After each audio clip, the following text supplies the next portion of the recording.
tadi sebagai ayah itu sebagai leader ya, sebagai pemimpin. Nah ini kadang belum muncul ya pimpinan seorang ayah di rumah ini gitu. Nah ini bagaimana untuk ayah khususnya dan tentu bagi bunda untuk mengingatkan ayahnya jika mungkin ada sikap yang belum menunjukkan sebagai pemimpin. Jadi bagaimana menjadikan sosok ayah itu menjadi pemimpin? Kan pemimpin itu ini dalam ungkapan Sayyidina Umar ya. Sayyidina Umar itu mengatakan begini, ya, tafaqahu qabla an tasudu. Atau ada ungkapan yang lain, tafaqahu qabla an tusawwadu. Ya, ada yang baca tasudu, ada yang baca tusawwadu. Jadi tafaqahu itu perintahnya. Kami terus fakih. Fakih itu apa? Maksudnya ya menguasai fikih. Karena fikih itu menjadi standar kan, menjadi patokan yang di dalamnya itu berisi halal dan haram. Jadi kamu harus menguasai fikih A sampai Z terutama sesuai dengan kebutuhan kita. Kalau misalnya nih kita ini sebagai orang tua, sebagai bapak, bagaimana menjadi bapak yang baik? Kayak cerita tadi itu kan dia nggak tahu bagaimana fikihnya menjadi bapak, bagaimana fikihnya menjadi suami, bagaimana fikihnya menjadi istri, ya kan? Sehingga akhirnya dia melakukan tindakan yang nggak terukur atau ngawur gitu. Kalau kita bicara fikih, maka memukul itu ada porsinya, gitu. Memukul ada porsinya, bukan tidak boleh. Bahkan Rasulullah kan menyebutkan, ya kan? Muru awladakum bis sholati wa hum abna sab'in. Kamu perintah anakmu untuk sholat ketika umurnya 7 tahun. Dan itu nanti bukan hanya sholat, tapi juga apa? Karena sholat itu kalau dalam bahasa ulama itu kan disebutkan karena itu hukum yang paling menonjol. Tapi jangan lupa anaknya cuma diajari sholat, enggak. Kalau dia perempuan wajib menutup aurat atau laki-laki dia sudah harus diajari tentang hukum aurat macam-macam. Karena sholat yang dimaksud di sini bukan hanya sholat tok, tapi maksudnya hukum syariat. Nah itu kalau dalam bahasa balaghah itu disebut itlaqul juz'i wa iradatul kulli. Yang disebutkan itu cuma sholat, tapi maksudnya itu semua hukum syariat. Itu kamu harus ajarkan, muru auladakum bis sholat, bukan hanya sholat tok. Gitu. Tapi semua hukum syariat harus kamu ajarkan. Anak umur 7 tahun itu sudah bisa diajari. Nah, baru kemudian wadribuhum, ya.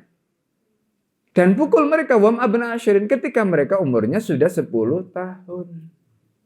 Gitu. Ya kan? Jadi mukul itu tidak salah, tapi ada waktunya. Termasuk juga ada ukurannya. Gitu. Ya kan? Termasuk siapa yang memukul tadi sudah disampaikan. Ya, bahkan nanti Ibnu Khaldun itu dalam kitab Muqaddimah Ibnu Khaldun itu memberikan resep gitu. Jadi kalau bisa orang yang memukul itu adalah orang yang sangat disayangi oleh anak itu. Karena itu akan menimbulkan dampak psikologi yang luar biasa.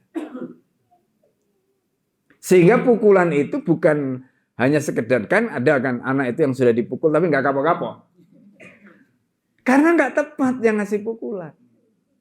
Gitu, nggak tepat. Nah, ini contoh kasus mukul saja.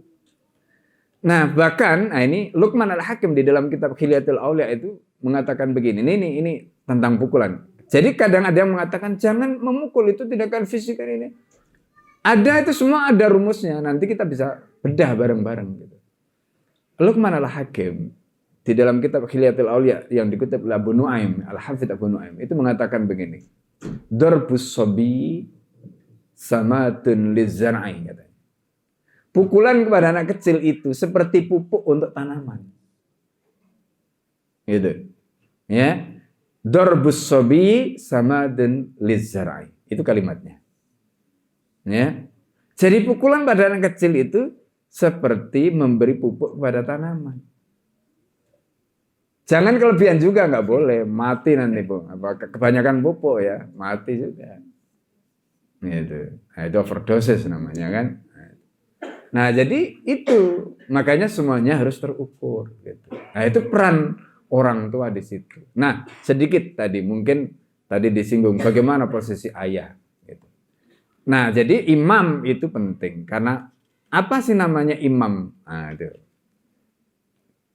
Syekh Mutawalli Sya'rawi di dalam tafsirnya Khawatir, ya, beliau punya tafsir namanya Khawatir Sya'rawi. Ya, itu beliau menjelaskan kata imam. Imam itu dari kata amma ya ummu. Ya. Itu maknanya apa? Amma ya ummu itu. Itu model. Model. Itu imam. Jadi imam itu apa? Dia ngajari model. Jadi kalau bahasanya Ustadz Budi Azhar itu, kalau Bapak Ibu ngajarin jahit pakai teori susah kan? Tapi coba jahit itu langsung ada modelnya, guntingnya langsung ada modelnya langsung. Itu jadi, itu gampang sekali. Nah kita juga gitu, nyetak anak itu kalau nggak ada modelnya, kok ajari teori susah. Nah siapa yang jadi model? Imam. Itu namanya amma ya ummu, imam. Imamnya siapa? Ya bapaknya. Ar-rijalu qawwamuna 'alan nisa. Nah, gitu. Jadi makanya bapaknya terus jadi model. Kalau anaknya pengen jadi ulama, bapaknya harus jadi model. Itu paling gampang. Nah, masalahnya kadang-kadang ada bapaknya ulama, anaknya nggak mau jadi ulama. Nah, itu berarti salah model. Salah model. Ya mungkin bapaknya juga, jangan nanti kayak bapak. Gitu. Ada juga yang begitu. Gitu. Berarti bapaknya sendiri nggak bangga. Gitu. Atau ibunya yang jangan kamu jangan jadi bapak. Nah, itu salah model berarti. Gitu. Nah, ini juga pelajaran. Jadi kadang-kadang begitu kita itu menghadapi situasi seperti itu. Jadi intinya harus ada orang tua yang berposisi seperti itu. Nah kemudian kenapa kemudian peran-peran bapak itu tidak boleh hilang, peran ibu nggak boleh, masing-masing itu punya peran. Contoh begini, tadi beliau sudah menyampaikan tentang suara saja, itu ada penelitian psikologi ya. Jadi gini, suaranya perempuan itu beda dengan suara laki-laki. Jadi kalau suara laki-laki itu gelombangnya itu beta, kalau suaranya perempuan itu alfa atau apalah namanya, nggak tahu. Itu ada penelitian, betul. Kalau bapak itu ngomong, itu omongannya nggak sering, tetapi omongannya itu menusuk. Itu langsung didengar masuk ke dalam hati. Kalau ibu enggak, gitu. Karena beda gelombang. Gitu. Makanya omong buahnya enggak ada efek ke anaknya tadi. Ya. Ibunya cerewet, apalagi kalau ibunya enggak cerewet, gitu. Itu. Karena gelombang suara perempuan tadi itu, ya, ada menyebut gelombang alfa atau apa, nah, yang berbeda dengan suara laki-laki. Nah, itu makanya kalau giliran mau yang tadi itu yang tegas, yang apa gitu, bapak itu harus berperan. Nah, jangan sampai bapaknya sudah ibu saja, nggak boleh.